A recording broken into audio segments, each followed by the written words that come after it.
જેમ સાંજે સુવાનો સમય નિશ્ચિત હોય, ઉઠવાનો સમય નિશ્ચિત હોય, સ્કૂલે જવાનો સમય નિશ્ચિત હોય, ઓફિસે જવાનો સમય નિશ્ચિત હોય, એ જ રીતે આપણે મળ દ્વારા મળ શૌચ ક્રિયા કરવાનો સમય પણ એક નિશ્ચિત હોવો જોઈએ. સવારે 6 થી 7 વાગ્યાની વચ્ચે શૌચ ક્રિયા થઈ જવી જોઈએ, પરંતુ એનાથી મોડું કરશો તો તે રોગોમાં પરિવર્તિત થશે.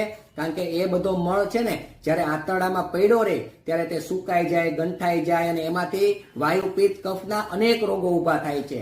તો આપણે એક શૌચ ક્રિયાનો કામ નિશ્ચિત કરી દેવો જોઈએ. અને આપણી શૌચ ક્રિયા બરાબર થતી નથી ને કબજિયાતની સમસ્યા આપણને નથી મળતી, તો આપણે લીલા પાંદડાવાળા શાકભાજી ખાવા જોઈએ, સવાર સાંજ થોડુંક ચાલવું જોઈએ, નવશેકું ગરમ પાણી પીવું જોઈએ.